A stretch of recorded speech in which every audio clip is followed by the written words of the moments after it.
Welcome champions of the video. It is time for the Incarnon Nami Solo build. Not Nami Skyline, Nami Solo build. And we're gonna be using Nidus as a Warframe for the video, so we don't boost the weapon in any way. So of course you can use any Warframe after you take the build to boost it.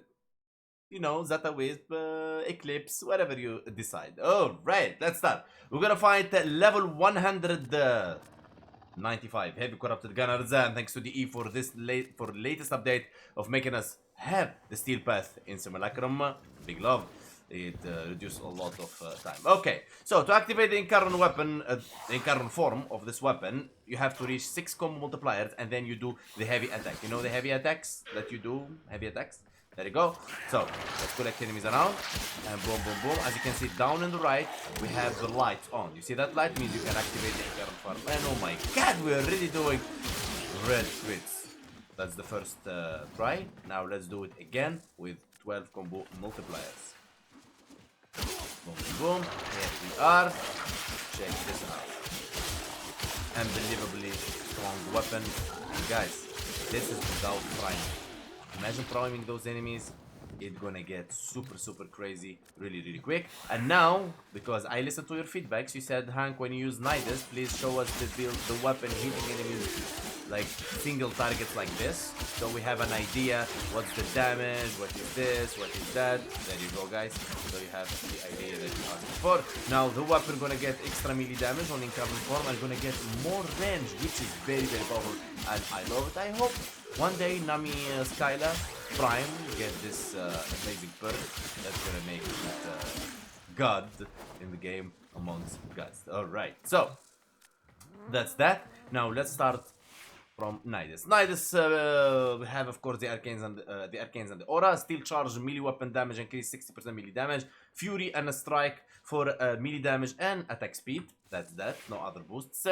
We're gonna be using the Nami Solo. Here we go. Sundering Weave as a stance. I love the Sundering Weave as a stance because there is a reason. The reason for the rapid current, it have more damage than the Cyclone Kraken. Whoa, we didn't know that those auras have damages.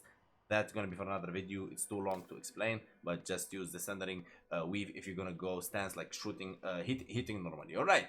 Sacrificial Steel, a Condition Overload, a Vicious Frost, Weeping Wounds, a Primitive Strike, a Primitive Fury, Organ Shatter, and Blood Rush. So, here, if you have a Riven that has Cold, you're gonna replace it with Vicious Frost. If you have a Riven with Toxin, you're gonna replace the Primitive Strike. If you have a Riven with Attack Speed, you're gonna replace Primitive Fury. If you have, let's say, yeah, that's it. That's enough. That's all you have. If you don't like Primed Fury and you want to boost the slash even further, you can of course use the Primed Pressure Point. Many Thanos will tell you, oh no, the Primed Pressure Point neglects the Condition Overload. You know? Yeah. They don't work together. Condition Overload will work primarily first. Pressure Point will boost your slash. It's one of the only ways to boost your slash in the game, but we're gonna run Fury for now. Now, if you don't want Fury, of course, you can use any faction mode that you want. There you go, Primed Smite Corrupt. Of course, you can build this weapon for pure slash by removing Primitive Strike, putting there, let's say, you can put the faction mode in here, and then you put Gladiator Might instead of Primitive Strike. So, faction mode instead of Frost, and Gladiator Might instead of Primitive Strike. Or you can of course use Gladiator Vice. You can push this further with using Carnis Money Ball right here. Great slash. And remove the Vicious Frost with the Gladiator Might. Easy, very easy. Okay? This build, you can play around with it. There is no issue at all about that. Okay? So now, to prime enemies, you learn a couple of things always with Hunk. Of course, we're going to be using Epitaph. So let me show you how it looks like when you prime enemies. Let me gather enemies around. Priming enemies is putting layers of static effects on enemies to make them more vulnerable to damage. That's the whole idea. Slowing them and making them vulnerable to damage with viral and so on and so on and so on and so on. Okay, so Incarnon form is activated. So what we do is this. Priming is as follows. Using Arcane, Incumbent, and Epitaph. I'm going to show you the Epitaph in a second. Collecting enemies around and priming them, and then going with our baby. Boom, boom. They stand no chance. They have no chance at all. If you prime them, they don't have any chance at all. Now, when I can prime enemies, Hank, and when I need to prime enemies. Now, if you're fighting enemies below level 500 and not in Steel Path, don't worry about it. Let's say if you fight enemies in Steel Path more than level 500, you're gonna be start priming, especially the acolytes and so on. Normal star shard, you can even go to 3000, no problem. You don't even need to prime them at all. Okay, so this is the epitaph build. The most important part in this epitaph build is the Ogre Seekers, 90% steady duration. We want the enemies to hold as long as possible those status, and secondary encumber to give us extra status to make them more crazy, those enemies. Alright, using Narumon for a reason, using Narumon for power spike. Melee combo counter now decays while out of combo by 5 every few seconds instead of depleting completely. So when you switch, you do the crazy stuff.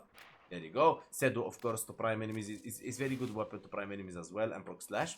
There you go. Of course, we're gonna be using Lucky. This is your pet. This is Smita Kavad, but you don't want to use this one to be fair. You're gonna be using Panzer Volprofiler. Panzer Profiler. I'm gonna leave you the link up there how to get the Panzer Profiler. This is the best pet in the game, in my opinion.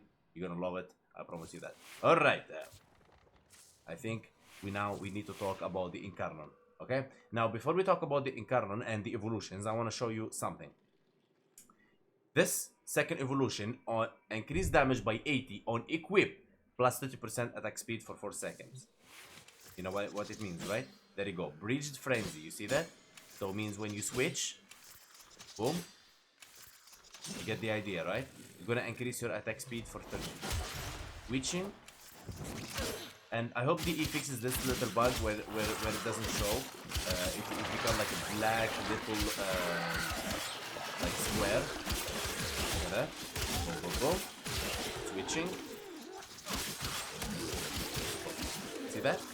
Easy breezy. I just wanted to show you that Incarnon Evolution so you guys have an idea what we're talking about. Now let's go to Gavalero in Zariman so we can I can show you the evolution build.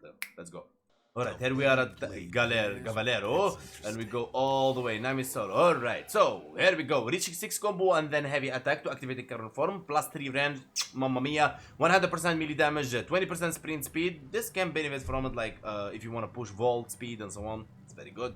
Now moving next, Evolution 2, increase damage by 80 on equip, 30% attack speed, or you can choose the other one, increase damage by 80 on finisher, plus 20% health regeneration. Doesn't matter. Go for the speed, alright? So you go prime, and then get the speed, prime, get the speed, you get the whole idea. If the enemy is kind of tough. Now, third evolution, you have 6-second combo duration. Now you can go for 6-second combo duration if you're not gonna be using Narumon. You're gonna be using Unairo for armor strip, or Madurai trying to get the last grasp, or you're trying to be more powerful, trying to do one-shot something, alright? So, but otherwise go for plus 50% heavy attack wind up speed if you're gonna proc some heavy attacks sometimes. With melee weapon equipped, increase fall off by 60%. Doesn't matter, this is some kind of meme stuff, okay? So go for swift break or 6 combo duration. Now moving to the last perk, which is Evolution 4, you can choose between increased statue chance by 30%, which is crazy, or you can go for critical chance and statue chance balance 14-14, or you can go for pure critical chance, which I love the most, 21%. That's okay. What I did. Okay, perfecto, mi amigo, everything is perfect. Now you're set to build your Incarnon Solo. So if you're gonna be asking me, Hank, is it better than Nami Skyline? It's really for you guys to decide. I cannot like burn down the weapon. It is good, it's powerful, it's nice. I love it. I would maybe use it sometimes.